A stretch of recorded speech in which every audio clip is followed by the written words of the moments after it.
Yeah, and you know, because of these kind of issues, this kind of issue is prevalent. A lot of people have asked, why can't we fully digitize or progressively digitize the way we vote in the country? Because I know some of my friends who used to work back then in Ogun State are registered there, but they live in Lagos. Many of them had to move out to Ogun State to vote this time, which we could have avoided if this process was digitized. Absolutely. So in a lot of countries, in a lot of Western countries, that is France, Germany, they are very bit cautious about, even Italy, about how much of internet relationship they can have with the electoral process, knowing full well what that could mean. And that test we saw in the democracy of the United States, of the issues of meddling and how interference, of how much that played out, the issues we came out of that election in 2016 in the United States. Perhaps there is a bit of a little trust or no trust in how much of your electoral bank you can put in the cloud or put in the hands of people you cannot see physically, virtual space, and how much of that you can engage in your data that has to do with you electing and selecting your leader, and how much that could impact on your democracy. That's a very big question.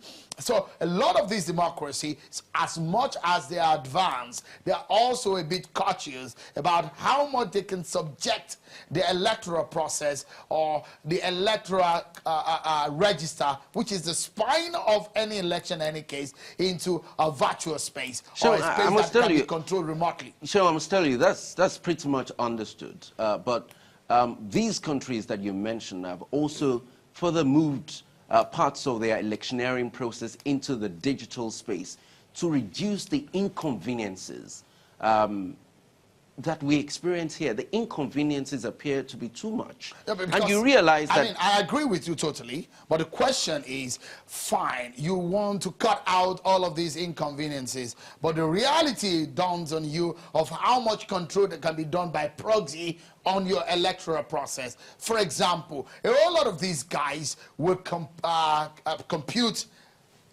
their results or what have you, in some way, but then there's still a lot more that has been done in making sure that it is not so much exposed. Even the United States elections are not as much subjected to the electronic process. Fine, there is an electronic machine, but there's a whole lot of part of it that is still manual. You know, that tells you a whole lot about the issues of the trust in the putting all your process, especially the electoral register, into the hands of those whom you cannot see physically, if that can be controlled by proxy or from another room or remotely.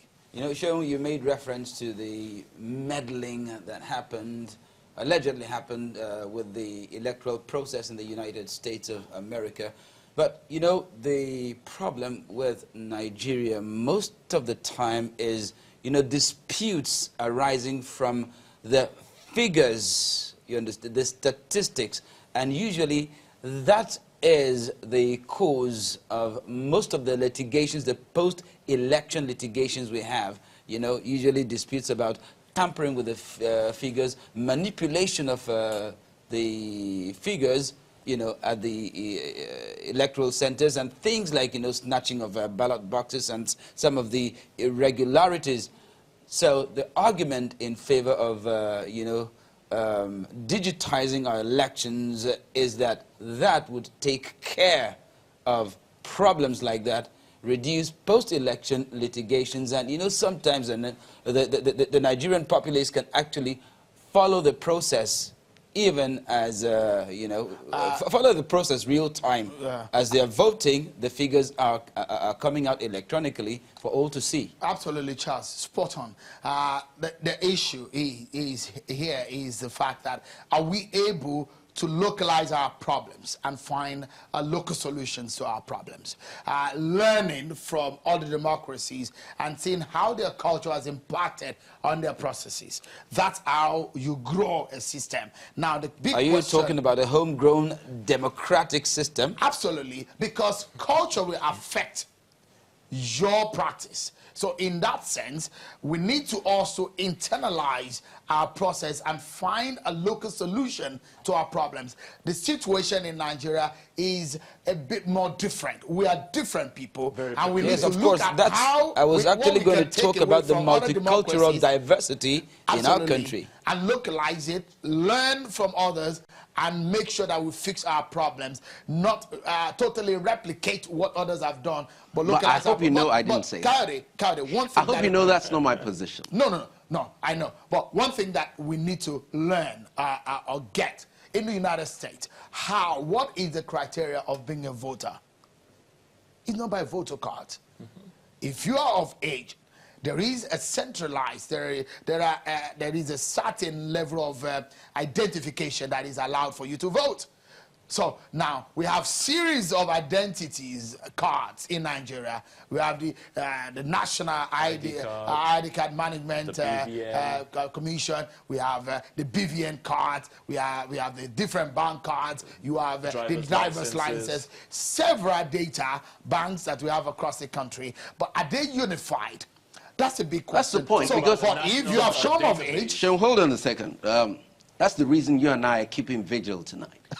Because, yeah, that's the truth. That's the reason the INEC chairman and everyone who is involved in this process is keeping vigil tonight. Imagining that via a digital means, you've collated these results. I mean, you've done that. You sent them in since morning, and you didn't have to travel. Just to call away, okay, we have the results put on the system now, and you can see it, confirm to us what you have seen, and then they will collect the results, and then we're out of here.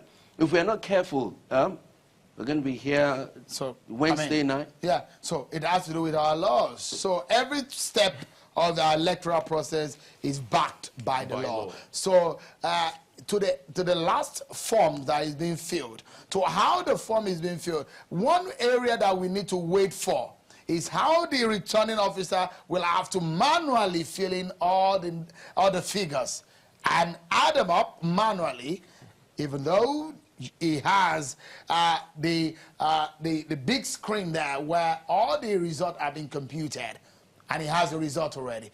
But the law still says that it needs to impute those figures manually, and those results has to be announced. Those are the process. We need to face out those things that are not meeting up with modern ways of life. We need to look at how we can improve on our electoral process. I guess if some of the update or the review of our electoral laws have been looked into to accommodate all of these things, maybe it will give a new lease of life. Don't forget that INEC did say that there is going to be a digital transmission of result, but they say they are going to try it out, but it might not be in total effect. At least we're moving. Maybe it's still not backed by law. So the big question is the question about the smart card readers. You know, that was a major issue in 2015, whether or not it was backed by law, whether or not it needs to be backed by a higher law. Maybe it's enough for it to be captured in the guidelines of INEC. The Constitution backs INEC to make his own rules.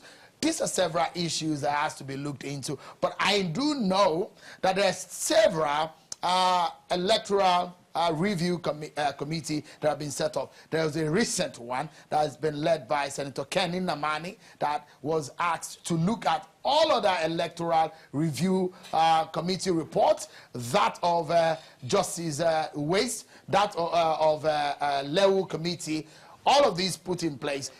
You know, INEC does not have the power to prosecute. All right, final offender. I'm told that we can see some movement at the National Collation Center there in Abuja, so we'll join them right away.